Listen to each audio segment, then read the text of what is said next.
안녕하세요. 오늘은 출애굽기 6장에 대해서 나눠보도록 하겠습니다.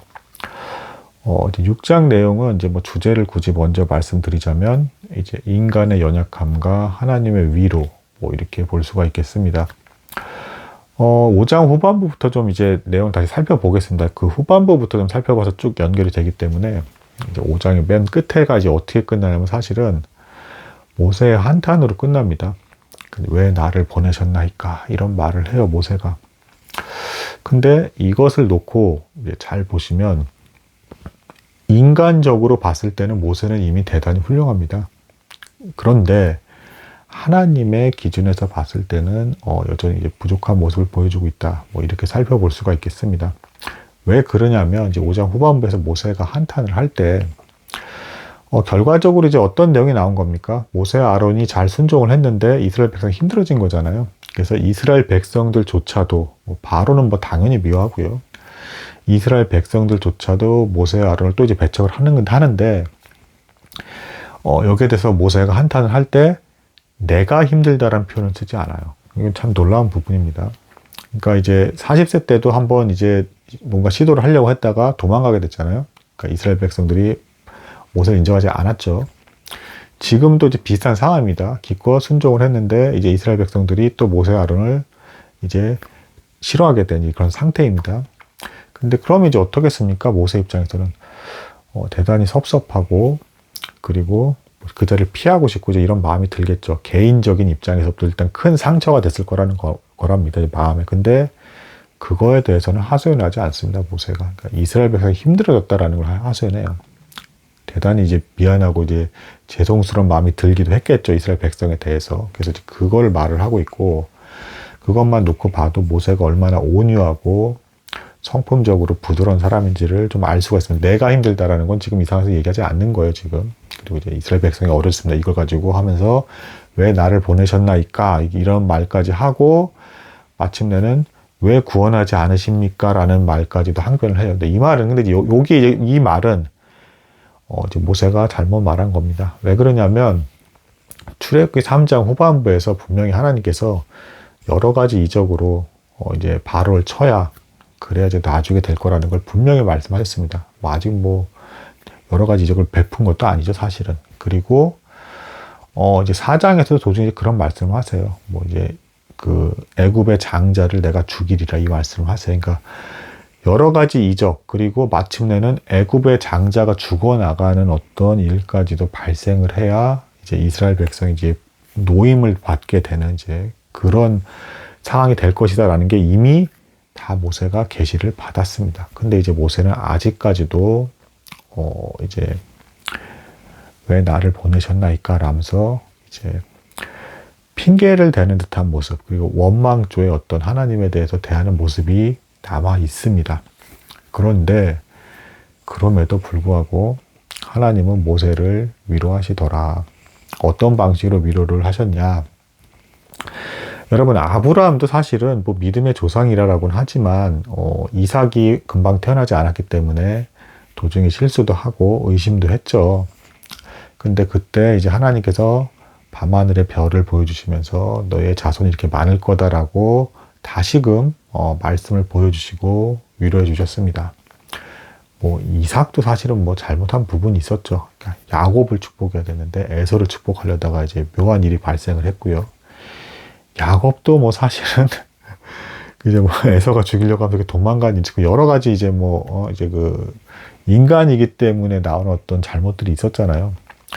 모세도 이제 그런 겁니다. 거기에 대해서 하나님께서 놀랍게도 포기하지 않으시고 기어이 모세를 끝까지 사용을 하시는 겁니다. 아브라함, 이삭, 야곱의 하나님이라 하셨잖아요. 그 하나님이시기 때문에 모세가 분명히 잘못 말한 겁니다. 이거는 함부로 이런 말 사실 하면 안 돼요. 근데 모세의 연약함과 아직 이제 부족한 것에 대해서까지도 위로해 주고 계시다. 그래서 6장 본문은 다시금 재확인을 시켜주신다. 하나님께서 하신 말씀에 대해서 심지어는 아브라함, 이삭, 야곱과는 다르게 내가 여호와 이름까지도 이제 알려줬다라는 걸 재확인해 주십니다.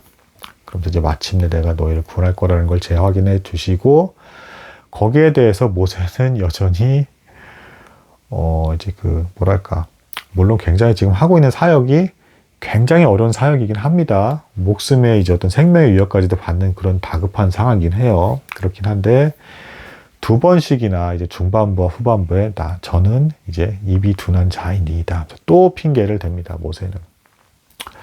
근데 이제 하나님께서는 위로하셨다는 사실. 그리고 그러면서 이 6장의 후반부에는 다시금 이제 모세의 계보가 나온다.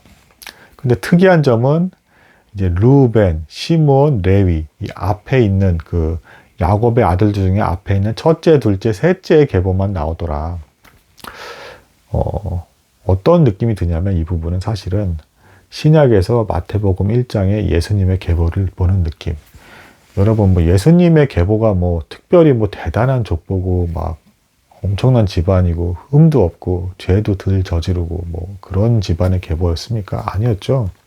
근친상간도 있었고 여러 가지 별별 그 안에는 문제가 많았던 사람들도 포함된 조상의 계보가 예수님의 계보였습니다. 그러니까 죄된 인간의 모습으로 오신 예수님, 그럼에도 하나님께서는 반드시 사용하시고 뜻을 이루신다라는 것을 보여주는 어떤 그런 계보가 되겠습니다. 그리고 죄악된 인간의 계보 속에서도 선한 것이 나올 수 있다. 하나님의 능력으로 어디까지나 철저히 그걸 보여주신 것이 마태복음 1장의 계보가 되겠습니다. 물론 이스라엘의 왕으로 오신 예수님이시다라는 게 핵심 주제이기도 하지만요. 근데 여기서 이제 출애굽기 이제 6장에서 나온 요 계보에서도 야곱의 세 아들이 어땠습니까? 처음에 세 아들, 그러니까 이제 루벤, 그리고 시몬, 레위. 다 가장 잘못한 세 아들이죠. 가장 그 잘못한 세 아들의 이 계보가 쭉 나오더니 거기서, 이제 모세와 아론이 나왔다.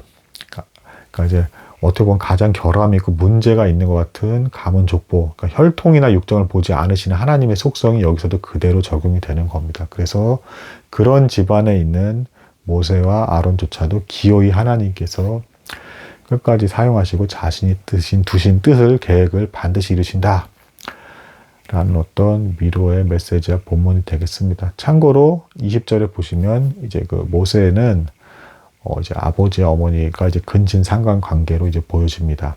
근데 이제 성경의 특징이죠. 아무리 대단한 인물도 반드시 잘못한 것까지 그대로 다 나오고 뭔가 이상한 부분까지 다 나온다. 성경의 어떤 정직한 부분이 되겠습니다. 그래서 인간은 연약하고 믿을 바가 없고 툭 하면 아무리 대단한 모세조차도, 모세의 성품이 대단하잖아요. 백성들 때문에 이제 하선을 한 거죠. 그러니까 뭐 자기 자신에 대한 고통은 얘기 안 하고 그런 훌륭한 인품을 가진 인간조차도 결함 있고 문제가 많음에도 불구하고 하나님께서는 기어이 사용을 하신다. 그래서 6장의 후반부에 또 그 얘기가 이제 반복해서 나옵니다. 하나님께서 명령을 내린 사람도 모세와 아론이다. 그리고 이제 그 명령대로 행한 사람도 모세와 아론이다라는 걸 이제 반복해서 말씀해 주시고, 근데 끝나는 건 어떻게 끝나냐? 모세가 다시 한번 저는 입이 둔한 자이다.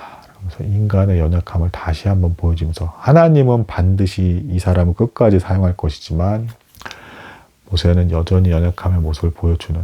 근데 이게 이상할 바는 없는 게 아브라함도 연약함을 보여줬고 이삭도 그랬고 야곱도 그랬다. 그렇지만 하나님께서는 한번 정하신 사람을 끝까지 인도해 가고 계시더라 라는 위로를 보여주시는 장이 6장이 되겠습니다.